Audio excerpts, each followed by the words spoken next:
الحمد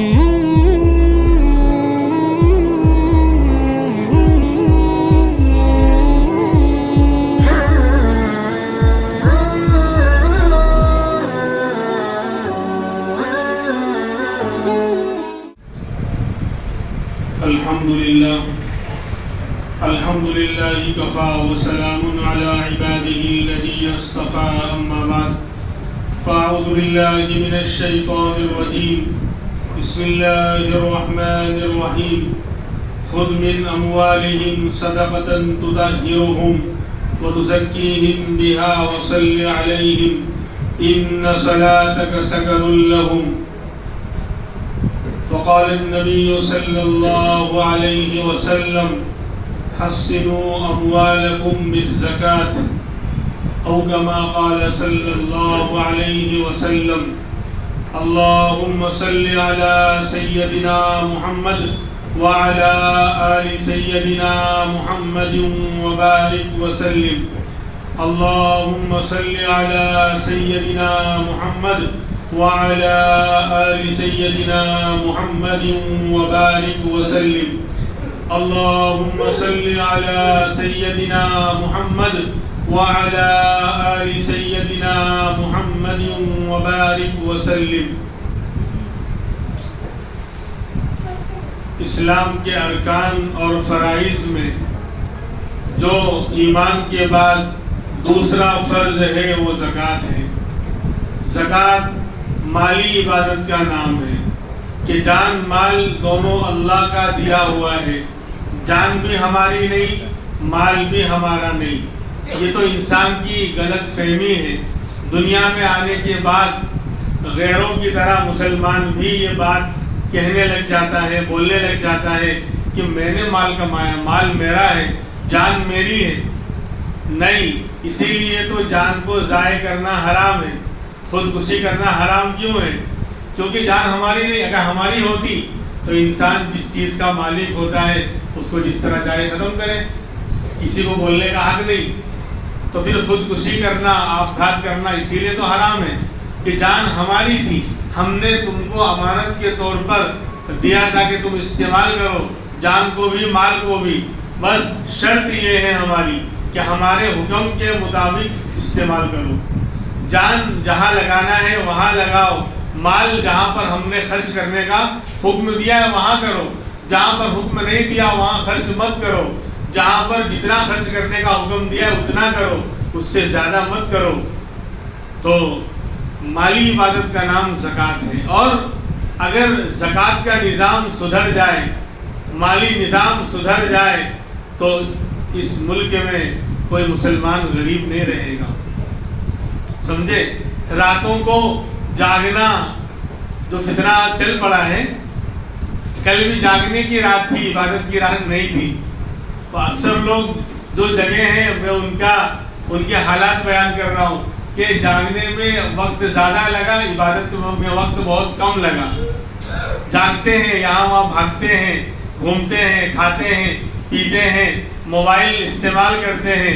تو یہ موبائل کا استعمال، یہ جو راتوں کی نیندیں حرام ہو چکی. 12-1 بجے تو نارمل ہے، اب رات شروع ہو رہی ہے.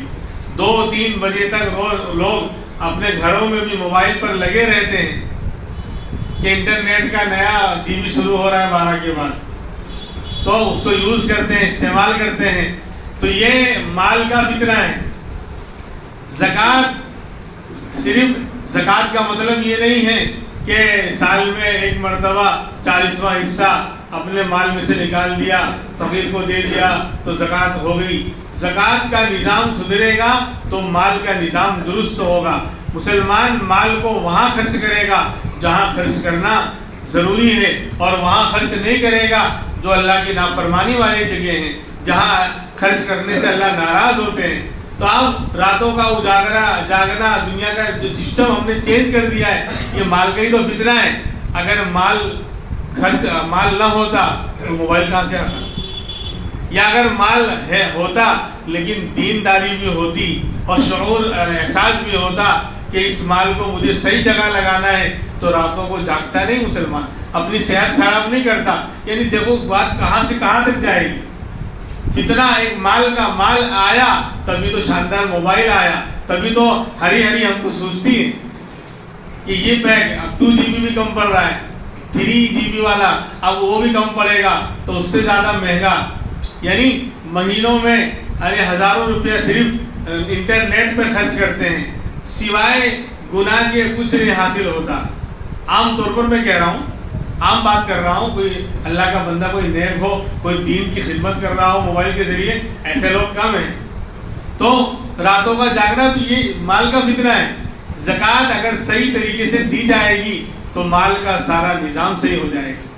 بہرحال اور زکوٰۃ کے بے شمار فوائد ہیں، لیکن آدھے گھنٹے میں سب کو بیان کرنا ہی تو ناممکن ہی بات ہے۔ ایک آیت میں نے پڑھی تھی، پھر میں آگے بڑھتا ہوں، مسائل کچھ بیان کروں گا۔ زکوٰۃ کس کو کہتے ہیں اس پر انشاءاللہ بات ہوگی۔ فرمایا اللہ تبارک و تعالیٰ نے خذ من اموالہم صدقۃ، اے نبی ان کے مالوں میں سے آپ زکوٰۃ والا مال لے لیجیے۔ صدقے کا لفظ زکوٰۃ پر بھی بولا جاتا ہے، قرآن میں صدقے کا لفظ ہی زیادہ استعمال ہوا ہے، زکوٰۃ کا بھی لفظ استعمال ہوا ہے، لیکن صدقہ عام لفظ ہے، اس میں فرض صدقہ یعنی زکوٰۃ بھی آ گیا، نفل صدقہ یعنی جو نفلی صدقہ ہے وہ بھی آ گیا، اور صدقہ فطر جو واجب ہے وہ بھی آ گیا۔ تو فرما رہے ہیں کہ اے نبی آپ ان کے مالوں میں سے زکوٰۃ اور صدقہ لے لیں۔ کیوں؟ کیا فائدہ ہوگا؟ تطہرہم بہا، آپ ان کی اس زکوٰۃ کے مال کو لینے کے ذریعے آپ ان کی ظاہری بھی پاکی کر دیں گے، یہ ظاہری طور پر بھی پاک ہو جائیں گے، ان کا مال بھی پاک ہو جائے گا، اور وَتُزَكِّيهِمْ بِهَا، اور اندرونی طور پر بھی پاکی ہو جائے گی، دل کی صفائی بھی ہو جائے گی۔ دل کی جو بیماریاں ہیں، لالچ، کینہ، کپٹ، بھائی مال کی لالچ ہے جبھی تو انسان خرچ نہیں کرتا، مال کی محبت یہ بھی تو فتنہ ہے، یہ سب بیماریاں ہیں کہ خرچ کرنے کا موقع آیا، اب مال سے محبت ہے کہ خرچ کروں گا تو ختم ہو جائے گا۔ دنیا میں خرافاتوں پر انسان خرچ کر رہا ہے، لیکن جب دین کی جگہ اور اللہ کے راستے میں غریب، یتیم، مسکین پر، کسی بیچارے یعنی بے کس اور بے سہارا پر خرچ کرنے کی بات آتی ہے تو دل میں خیال آتا ہے مال کم ہو جائے گا۔ محبت ہے مال کی، لالچ ہے مال کی کہ دے دوں گا تو مال کم ہو جائے گا۔ تو زکوٰۃ لینے سے اللہ فرما رہے ہیں کہ دل کا تزکیہ بھی ہوگا، دل کی جو بیماریاں ہیں یہ بھی ختم ہوگی۔ نہیں، دل میں یہ آئے گا کہ جب میرے اللہ نے یہاں خرچ کرنے کا حکم دیا ہے، مال بھی اللہ کا دیا ہوا اور اللہ نے کہا ہے خرچ کر، میں خرچ کروں گا، اللہ مجھے کم سے کم 1 کا 10 اور 10 کا 70 اور 70 کا 700 گنا دیں گے۔ بالکل یہ مل کر رہے گا، یہ کہیں جانے والا نہیں ہے۔ میں اپنے اوپر خرچ کروں یا دنیا کے جھمیلوں میں خرچ کروں، اس پر اس کا بدلہ ملنا کوئی یقینی نہیں، لیکن اللہ کے راستے میں خرچ کروں گا انشاءاللہ اس کا بدلہ ضرور ملے گا۔ تو اے پیغمبر آپ ان کے مالوں کی زکوٰۃ لیں، ان کے ظاہر کو بھی پاک کر دیں گے اس کے ذریعے۔ تو زکوٰۃ دینے سے انسان کا ظاہر بھی پاک ہو جاتا ہے اور دل باطن بھی پاک ہو جاتا ہے، سکون، چین۔ اور فرمایا وَصَلِّ عَلَيْهِمْ، اور آپ ان پر رحمت کی دعا کریں تو نبی کی رحمت والی دعا ملے گی۔ جو لوگ اچھی طرح حساب کر کے زکوٰۃ بھی نکالتے ہیں اور زکوٰۃ کے ساتھ اور جھکتا ہوا تولتے ہیں، صدقے وغیرہ بھی نفل نکالتے ہیں، اب زکوٰۃ 40واں حصہ ہے تو اس کا مطلب یہ نہیں کہ سونے والا ترازو لے کے بیٹھ گئے کہ تھوڑا بھی زیادہ نہیں، 2، 5، 10 روپے بھی زیادہ نہیں ہونا چاہیے، جھکتا ہوا تولا جاوے۔ تو فرمایا وصلی علیہم، میرے نبی کی دعا ملے گی، رحمت کی دعا۔ اس زمانے میں اللہ کے رسول جب حیات تھے تب تو آپ ڈائریکٹ دعا کرتے تھے، اور اہل سنت والجماعت کا عقیدہ ہے کہ آج بھی ہمارے نبی زندہ ہیں، اپنی قبر مبارک میں حیات ہیں، اسی لیے تو روزہ اقدس پر حاضر ہو کر الصلاۃ والسلام علیکہ یا رسول اللہ کا سلام پیش کیا جاتا ہے۔ میرے نبی سنتے ہیں اور جواب دیتے ہیں، لہذا آج بھی مسلمان اپنے مالوں کا صحیح حساب کر کے اگر زکوٰۃ نکالے گا تو وصلی علیہم، تو قرآن کہہ رہا ہے کہ نبی رحمت کی دعا کیجئے ان پر، تو اللہ کے رسول ضرور دعا کریں گے اور کرتے ہیں، وقت نہیں، ورنہ اللہ والوں کے خواب اس طرح کے ہیں، حالات اس طرح کے ہیں، انہوں نے اللہ کے رسول کو آج بھی روزہ اقدس میں دعا کرتے ہوئے دیکھا ہے۔ اس لیے زکات کا پورا حساب کر کے نکالیں. اب زکات کہتے کس کو ہیں؟ تو اب اتنی لمبی تعریف ہے کہ اگر اس کی تشریح کرنے بیٹھوں گا تو بھی 1.5-2 گھنٹے نکل جائیں گے. دیکھیے وقت کہاں تک لے کر چلتا ہے.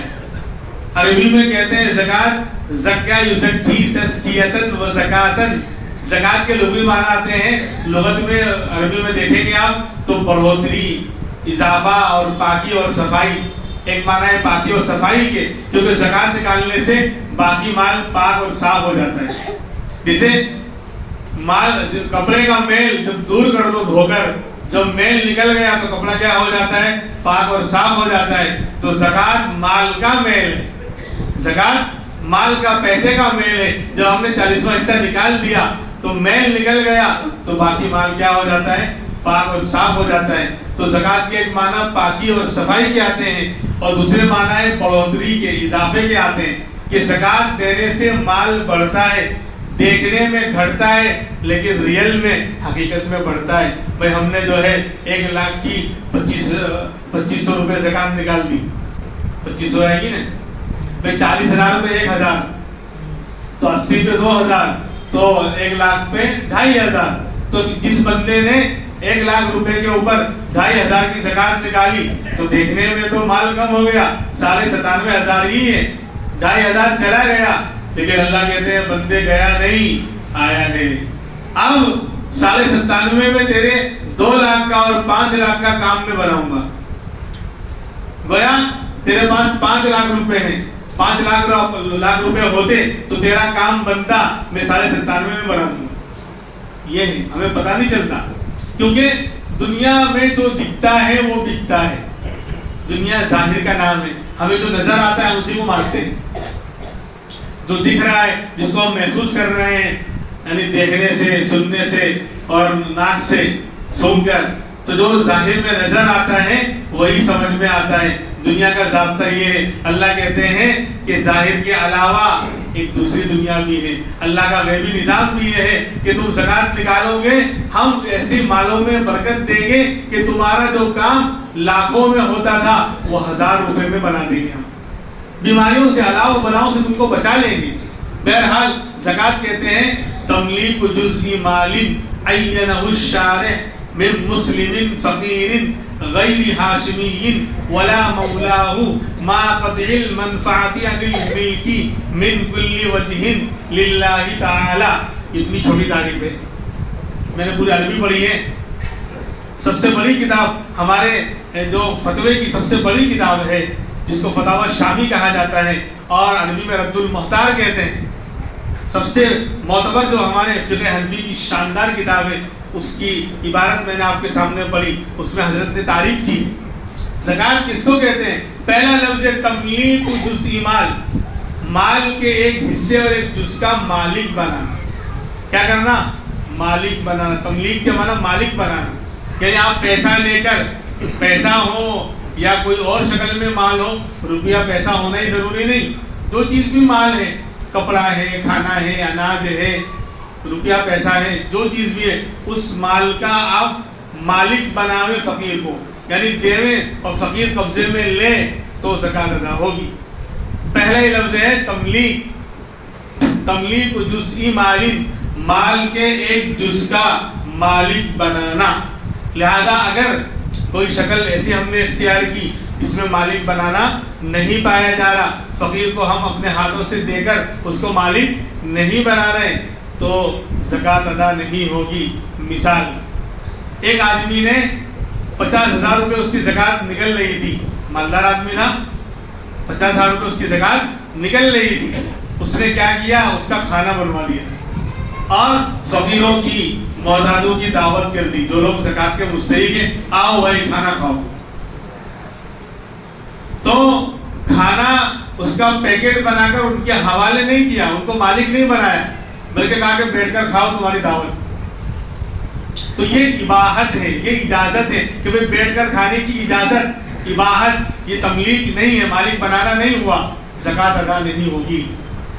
حالانکہ زکات کے پیسوں سے کھانا تیار کیا اور بٹھا کر کھلا رہا ہے، کیونکہ بٹھا کر کھلانا مطلب یہ ہوا کہ فقیر کو بیٹھ کر کھانے کی اجازت ہے.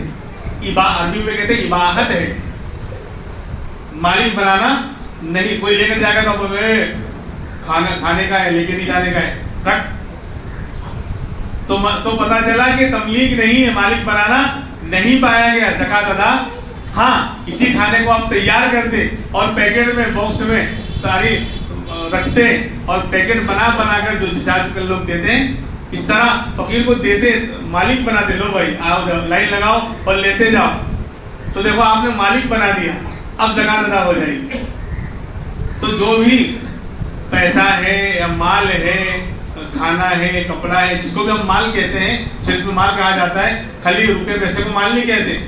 اناج بھی مال ہے، کھانے پینے کی چیز بھی مال ہے، پکا ہوا کھانا بھی مال ہے، کپڑا ہے وہ بھی مال ہے، جوتا چپل ہے، سب جو بھی انسان کے لیے جو ہے، انسان جس سے فائدہ اٹھاتا ہے، تو مال کا مالک بنانا پڑے گا فقیر کو. بات سمجھ آ رہی ہے؟ تو اس طرح بٹھا کر کھلایا، حالانکہ زکات کے مال سے دعوت کی تھی، زکات ادا نہیں ہوگی. افطاری کی پارٹی کرتے ہیں، اس میں زکات کا مال دیا، وہ تو سب کا ناس ہو گیا. وہ تو اور کریلا نیم چڑھا، کیونکہ وہاں تو مالدار بھی آئیں گے کھانے. بھائی افطاری کی دعوت ہے، افطاری کی پارٹی، ہاں اللہ نے دیا ہے للہ رقم سے، یعنی زکات کی رقم سے نہیں، للہ خالص اپنے پیسوں سے آپ افطاری کروائیں، سحری کروائیں. دکھلاوا اور شہرت مقصود نہ ہو، انشاءاللہ اس کا اجر و ثواب آپ کو ملے گا. کوئی بھی کھائے گا، مالدار بھی کھائے، غریب بھی کھائے، اب سب کے لیے جائز. لیکن زکات کا مال تو مالک بنانا پڑے گا. اور پھر کہا کہ مال کے ایک جز کا مالک بنانا. مالک بنانا تو کس کا؟ مال ہونا چاہیے، مال کا مالک بنانا. لہذا ایک آدمی نے کیا کیا، اس کے پاس مکان پڑا ہوا تھا خالی. فقیر کو کہا کہ بھائی آپ اس میں رہو، مہینے کا جو ہے 5,000 کرایہ، آپ 1 سال تک رہو تو 12 پنجے 60,000 جو ہے کرایہ ہوا. وہ آپ مت دینا، وہ زکات میں مائنس کر لوں گا، میری زکات میں جو اس کو مائنس کر لوں گا، زکات میری ادا ہوگی. اب آپ لوگ بھی مفتی بن کے بتاؤ، مالک بنایا کیا؟ کچھ بھی مالک، مکان رہنے کے لیے دیا ہے، مکان کا مالک تھوڑی بنایا تھا. تو فقیر کیا کر رہا ہے؟ صرف مکان سے فائدہ اٹھا رہا ہے، مکان میں رہ رہا ہے. اس مالدار نے، مکان کے مالک نے کوئی مال یا پیسہ اس کو دے کر مالک تھوڑی بنایا ہے، خالی اپنا مکان خالی رہنے کے لیے دیا. رہنے کا مطلب اس مکان سے خالی نفع اٹھا رہا ہے فقیر. تو نفع اٹھانا یہ مالک بننا نہیں ہے. تو زکات ادا کہیں گے آپ نے جو فقیر کو رہنے کے لیے دیا، بہت بہت آپ کا شکریہ. اب آپ شکریہ الگ سے نکالیے، یہ شکریہ، اس پر آپ کو ثواب ملے گا، اور زکات آپ کی الگ باقی ہے. تو مال کے جز کا مالک بنانا. اب بات مرتبہ کیا ہوتا ہے کہ مسئلہ اس پر یاد آ گیا، کسی کا قرضہ ہوتا ہے، قرضہ نکل رہا ہے. خالد بھائی کا قرضہ زید بھائی کے اوپر ہے 50,000 روپے، اور زید بھائی دے نہیں رہے ہیں، یا زید بھائی بیچارے محتاج ہیں، ان کے پاس انتظام نہیں ہے، واقعی وہ زکات کے مستحق ہیں. خالد بھائی نے پہلے سے دیا ہوا ہے پیسہ. تو اب وہ کہتے ہیں کہ چلو 50,000 روپے دے تو نہیں رہے ہیں، اور ابھی ان کی کنڈیشن بھی نہیں ہے، لاؤ میں زکات میں سے مائنس کر لوں. یوں سمجھو کہ میں نے زکات دے دیا، تو یوں سمجھو زکات دے دیا تو شریعت نہیں سمجھے گی. اس طرح زکات ادا نہیں ہوگی. آپ نے پہلے اس کو قرض کے طور پر دیا ہوا ہے، پہلے آپ نے قرض کے طور پر اس کو دے دیا تھا. اب بعد میں آپ نیت کرتے ہیں وہ نہیں دے رہا ہے تو کہ زکات میں مائنس نہیں ہوگا. آپ نے زکات کی نیت کے ساتھ کہاں اس کو مالک بنایا پیسوں کا، وہ تو پہلے آپ نے قرضہ دیا تھا. تو مفتی وہ ہوتا ہے کہ جو مسئلہ بھی بتاوے اس کا حل بھی بتاوے. اگر حل شریعت میں نکلتا ہے تو بولے پھر کیا شکل، بھائی پیسہ بھی تو ڈوب رہا ہے، 50,000 روپے قرضے ہے وہ بھی تو جا رہا ہے، اور مجھے زکات بھی نکالنی ہے. تو اب اگر قرضے کا پیسہ نہیں مل رہا ہے اور زکات بھی نکالوں گا تو ڈبل نقصان ہے. تو کوئی شکل ہے کہ سانپ بھی مر جاوے لاٹھی بھی نہ ٹوٹے؟ تو بولے ہاں، سانپ بھی مر جاوے لاٹھی بھی نہ ٹوٹے، اللہ بھی نہ روٹے اور معاملہ بھی نہ ٹوٹے. تو پھر کسی عالم مفتی سے تو بھی نہ روٹے، بلکہ کانٹیکٹ کریں. شکل یہ ہے کہ آپ 50,000 روپے پہلے زکات کے اس کو فقیر کو مالک بنائیں، اپنے پاس سے